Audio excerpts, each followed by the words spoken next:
Son las 7 de la mañana, 24 minutos. Relaciones intalanqueras. Crece la expectativa, se ha elevado muchísimo tras el anuncio del presidente electo Gustavo Petro en las fronteras con Venezuela, tras decir que espera reanudar gradualmente las relaciones diplomáticas con ese vecino país, tras un duro periodo de distanciamiento, fricciones, peleas entre Maduro, el presidente Duque, y además unos antecedentes históricos que ya los vamos a mirar y analizar con Víctor Mijares, quien es docente, investigador, internacionalista en la Universidad de los Andes, nos acompaña a esta hora de la mañana. Víctor, qué gusto tenerlo. Gracias por la invitación. Empecemos hablando un poco de esto que es la frontera, más de 2.200 kilómetros de frontera. ¿Por qué es tan importante? ¿Qué se espera? Es la frontera más importante de Colombia y la frontera más importante de Venezuela. Es decir, aquí hay una interacción humana, histórica, económica y de seguridad que además tiene, digamos, la misma edad que tienen las dos repúblicas, que tienen además unos pasos fronterizos muy importantes, en donde ha habido, digamos, ha habido un corredor humano que viene desde los propios tiempos coloniales. Entonces, aquí estamos hablando quizás de las fronteras más importantes de todas las Américas. ¿Esta cifra es de cuándo? Se movían en el comercio bilateral 7.000 millones de dólares. Ese fue el récord. El récord fue de 7.000 millones de dólares al año, ¿verdad? Esto fue para el año 2008. En el año 2008, de esos 7.000 millones de dólares, 6.000 eran, la balanza comercial era claramente favorable a Colombia. 6.000 millones de esos 7.000 millones eran ventas colombianas a Venezuela y apenas 1.000 millones de Venezuela a Colombia. Aquí el actor que aprovechó, además había un momento muy particular del mercado petrolero internacional. Venezuela producía más de 3 millones de barriles, hoy apenas produce 600.000, más de 3 millones de barriles, el petróleo estaba en un momento de ebullición en sus precios, muy parecidos a lo de actualmente, pero con una PDVSA muy boyante, muy capaz, y Colombia aprovechó esa transferencia de petrodólares, muy particularmente en la zona fronteriza. Pues aparte de esas pérdidas económicas, también se perdieron cerca de 5.000 empleos. 5.000 empleos, se pierde además la fluidez en las relaciones humanas, los niños que estudian de un lado y del otro. Es decir, aquí hay unas pérdidas humanas muy, muy importantes, unas pérdidas que van más allá de lo económico e impactan duramente en lo social.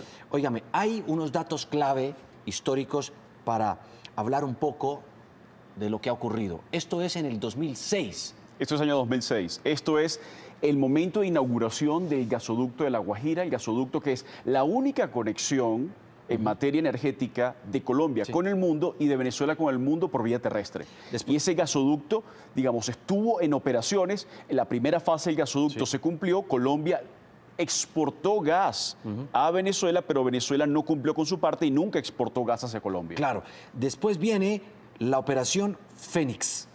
Año 2008, marzo del año 2008, ¿verdad? Esa operación que dan de baja a Raúl Reyes en territorio ecuatoriano. El segundo de las FARC, que estaba en Ecuador.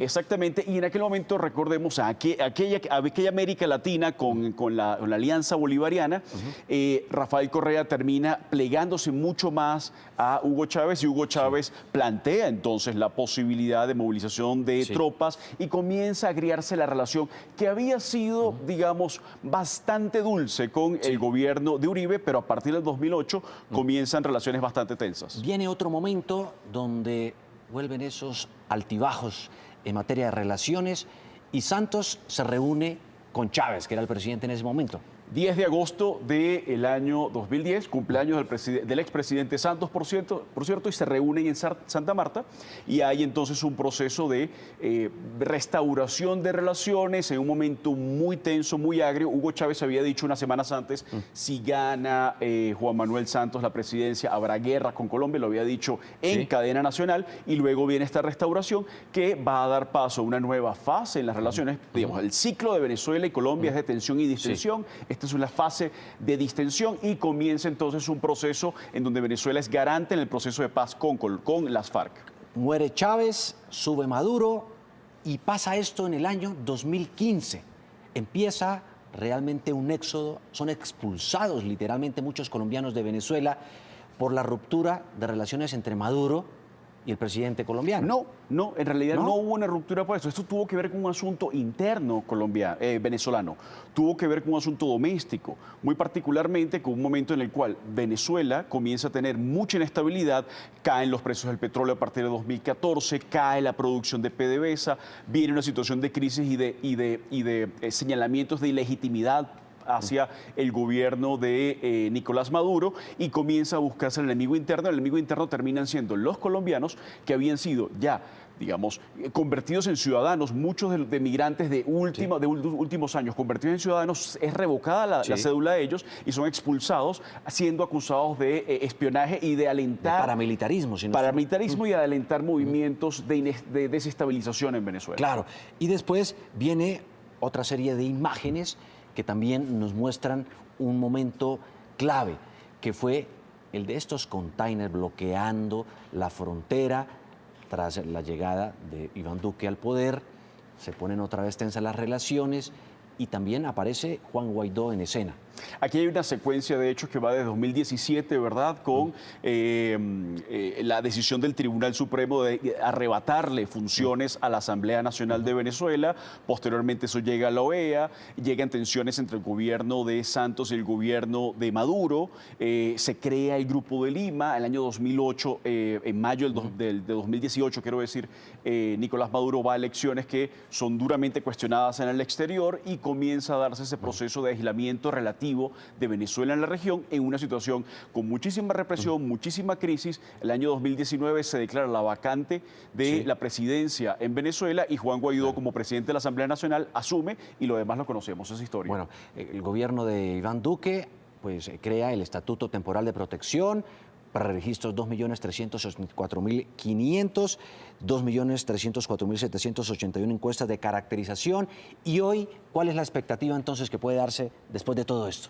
Pues después de todo esto, naturalmente, los más afectados han sido obviamente la población migrante, tanto migrantes de Colombia hacia Venezuela son cada vez menos, y el volumen importante de migrantes venezolanos en Colombia, pero muy particularmente una región. Había un pensador venezolano, Arturo Uslar Pietri, decía que la relación, la frontera, esa zona entre Colombia y Venezuela no era una zona fronteriza, sino un tercer país. Que allí había un tercer país con una dinámica propia, con una vida propia, con una extensión muy marcada, de donde había mucha interacción, y ese tercer país está fuertemente afectado. Desde Caracas y Bogotá no se siente tanto el efecto como se puede sentir, por ejemplo, en los Santanderes o en los estados andinos de Venezuela. Entonces, aquí la afectación ha sido sobre todo para los más débiles. Documentos entregados por Migración Colombia, 1.099.913 migrantes. La pregunta ahora es, ¿cuánto tiempo tardaría en normalizarse la situación comercial entre los dos países? La situación comercial va a tardar algún tiempo en normalizarse por una razón elemental. Es decir, Venezuela en los últimos 5 años perdió nada más y nada menos que el 78% de su economía. Es decir, estamos hablando de una Venezuela que es apenas la cuarta parte de lo que era en 2013. Entonces ya estamos hablando de una economía que tiene una capacidad de absorción y de demanda menor, pero que sin embargo tiene una necesidad. Esa necesidad es la de productos importados. La capacidad industrial de Venezuela siempre fue menor que la de Colombia, excepto en el ramo petrolero. Venezuela tenía el negocio, el esquema de negocios entre Venezuela y Colombia era: Venezuela vendía petróleo al mundo, recibía petróleos y compraba todo lo demás o muchas de las cosas a Colombia. Ahora, para normalizar esa situación va a tardar muchísimo tiempo, porque se va a requerir que la economía venezolana crezca. Está creciendo, pero naturalmente no tiene las mismas dimensiones de antes y quizás no vuelva a ser el mismo negocio que antes. Claro. Bueno, pues ahí está, es Víctor Mijares. La vicepresidenta y canciller, Marta Lucía Ramírez, ha dicho hace unos minutos aquí en Noticias Caracol que no es que se reanuden las relaciones, que siempre han existido y tal. Escuchémosla. Quienes la tenían cerrada eran ellos. Después retiraron los contenedores y entonces pues están de alguna manera cambiando como las reglas del juego, porque le quitan los contenedores, pero le ponen restricciones a los venezolanos para pasar acá. Yo creo que la frontera del lado de Colombia nunca se cerró, la cerró Venezuela, y eso pues digamos que no tiene ningún cambio. Ahora la relación entre el presidente Petro y el régimen, la dictadura de Venezuela, pues miraremos a ver realmente cuál es el curso que sigue, porque al final del día pedir por la democracia de Venezuela es también pedir por la estabilidad y la seguridad de Colombia, porque mientras haya dictadura en Venezuela vamos a seguir viendo nosotros la presencia tan activa del narcotráfico en Venezuela, la presencia tan activa de grupos terroristas de distintos lugares,